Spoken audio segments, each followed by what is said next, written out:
एक interesting story सुनाता हूँ जो काश हमें किसी ने बहुत पहले सुना दी होती। ये बहुत इफेक्टिव स्टोरी है। इस स्टोरी से हमें जो सीखने को मिलता है वो ज़िंदगी भर तक हमारे काम आएगा और ये रियल स्टोरी है। ये स्टोरी है एक किंग और उसके वजीर मंत्री की। वजीर राजा के दरबार में सबसे पुराना और सबसे ट्रस्टेड आदमी था। राजा एक बार के लिए अपने बेटे पे शक कर सकता था, लेकिन वजीर की कही हुई बात को वो आंख बंद करके विश्वास करता था। और ये ट्रस्ट और इंटीग्रिटी की रिलेशनशिप करीब 30 साल पुरानी थी। यस, 30 साल पुराना ये विश्वास चल रहा था। 30 साल से वजीर ने राजा को कभी डिसअपॉइंट नहीं करा। हर एक डिसीजन जो राजा के लिए वजीर ने लिया हमेशा सही साबित हुआ, बेनिफिशियल रहा। लेकिन इतनी लंबी सर्विस के दौरान वजीर को कई तकलीफें उठानी पड़ती थी, जैसे कि राजा के लिए वो अपनी फैमिली को वक्त नहीं दे पाता था। बहुत लोगों से उसको दुश्मनी भी मोल लेनी होती थी, सिर्फ इसलिए ताकि राजा को खुश किया जा सके। यहाँ तक कि दरबार के दूसरे मंत्री और लोग भी इस रिश्ते से जलते थे कि यार इनकी इतनी अच्छी बॉन्डिंग क्यों है।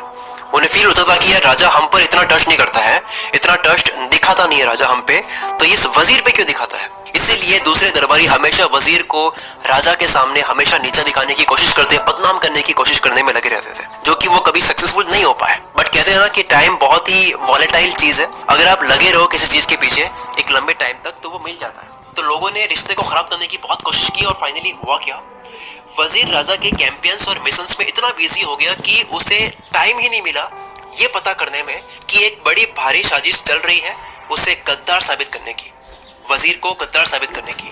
और आखिर में सबने मिलकर राजा को झूठे एविडेंस देकर, झूठे प्रूफ दिखाकर ये प्रूव कर दिया कि वजीर धोखेबाज आदमी है और जल्द ही राजा की राजगद्दी पर दुश्मनों के साथ मिलकर अटैक करने वाला है। बाकी दरबारी भी कम नहीं थे, जो ये सब साजिश रच रहे थे ये भी कम नहीं थे।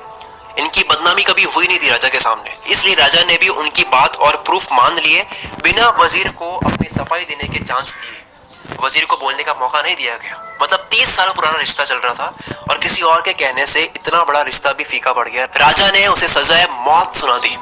और उस टाइम ये ट्रेडिशन था कि जिस भी इंसान को ये सजा सुनाई जाती है, मौत की सजा सुनाई जाती है, उस टाइम होता यह था कि उसके हाथ पैर बांध करके भयानक पालतू शिकारी कुत्तों के बाड़े में फेंक दिया जाता था। एक ऐसा बाड़ा होता था, वहां पे बहुत सारे कुत्ते थे, भयानक शिकारी थे वो, और उसमें फेंक देते थे अगर उसको सजाए मौत सुनाई जाती थी, जो कि उस इंसान की चमड़ी उधेड़ देते थे। बहुत ही भयानक सजा दी है। और ना केवल चमड़ी बल्कि हड्डियां तक नहीं छोड़ते थे। बट वजीर ने इस सजा को सुनते ही राजा से सिर्फ एक रिक्वेस्ट की कि मेरी सजा सिर्फ 10 दिन के लिए पोस्टपोन कर दो, ताकि मैं जिन लोगों के पैसे मांगता हूँ वो उनसे लेकर मैं अपने कर्जे उतार सकूं, अपनी जो भी जमीन जायदाद है वो अपने बच्चों को इक्वली बांट दूं, ताकि मेरे मरने के बाद में वो लड़े ना, आराम से रह सके। तो राजा ने रिक्वेस्ट को आखिरी इच्छा मानकर एक्सेप्ट कर लिया। ठीक है, 10 दिन पोस्टपोन कर लेते हैं। तो जैसे ही उसको चांस मिल गया, उसके बाद में वजीर घर गया तुरंत भाग करके और 100 गोल्ड कॉइंस घर से लेकर उस शिकारी के पास पहुंचा जो उन शिकारी कुत्तों को संभालने का काम करता था, देखभाल करने का काम करता था। वही कुत्ते जो 10 दिन बाद में इसी वजीर को खाने वाले हैं। उस इंसान के पास जाने के बाद में, शिकारी के पास जाने के बाद में, वजीर ने 100 गोल्ड कॉइंस शिकारी को देकर बस उसे ये कहा कि ये 10 दिनों के लिए जो कुत्ते हैं इनकी देखभाल करने के लिए मुझे छोड़ दो, मुझे देखभाल करने दो इनकी, मुझे इनके साथ में टाइम स्पेंड करने दो, इसकी परमिशन मुझे दे दो, मैं आपको बदले में 100 कॉइंस दे रहा हूँ गोल्ड के। शिकारी को तो गोल्ड कॉइंस मिल रहे हैं, वो मान भी गया, उसने डील एक्सेप्ट कर ली। और फिर क्या हुआ, नेक्स्ट 10 डेज तक, 10 दिनों तक वजीर उन्हीं कुत्तों के साथ में रहा, उन्हें खिलाता गया, उन्हें शिकार पर ले जाता, उन्हें नहलाता धुलाता, उनके साथ में खेलता। और तो और 10वें दिन तक वो कुत्ते वजीर के हाथों से खा रहे थे खाना।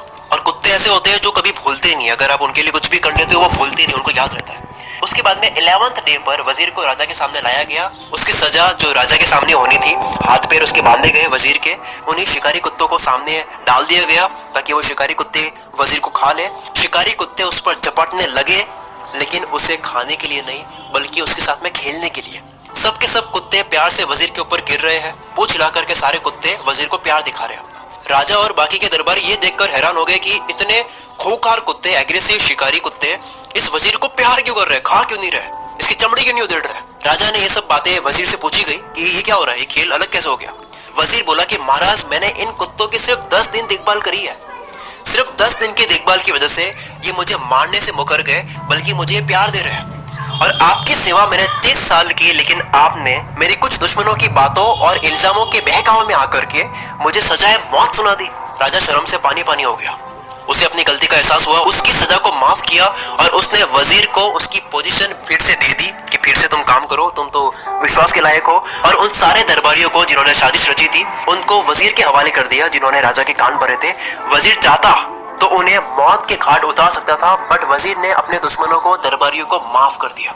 वजीर के माफ करने की वजह से राजा की नजरों में ये और ऊपर उठ गया। वजीर अगर ऐसा कुछ करता कि अपनी इनोसेंट से राजा को समझाने की कोशिश करता, अगर वो अपनी मासूमियत साबित करने की कोशिश करता कि यार मैं नहीं हूं, मैंने ऐसा नहीं करा है, तो शायद उसकी मौत हो जाती। तो शायद कुत्तों ने वजीर की चमड़ी उधेड़ दी होती। लेकिन वजीर ने सोचा कि मैं अपने आप को सही साबित वर्ड से करने से अच्छा एक्शन से साबित करूं, एक्शन से दिखाऊं राजा को कि वो कितनी बड़ी गलती कर चुका है, राजा ने कितनी बड़ी गलती करी है उसके वफादार वजीर पर शक करके। So the lesson is, argument करने से अच्छा, बोलकर बताने से अच्छा है कि एक्शन से आप प्रूव करो चीजों को।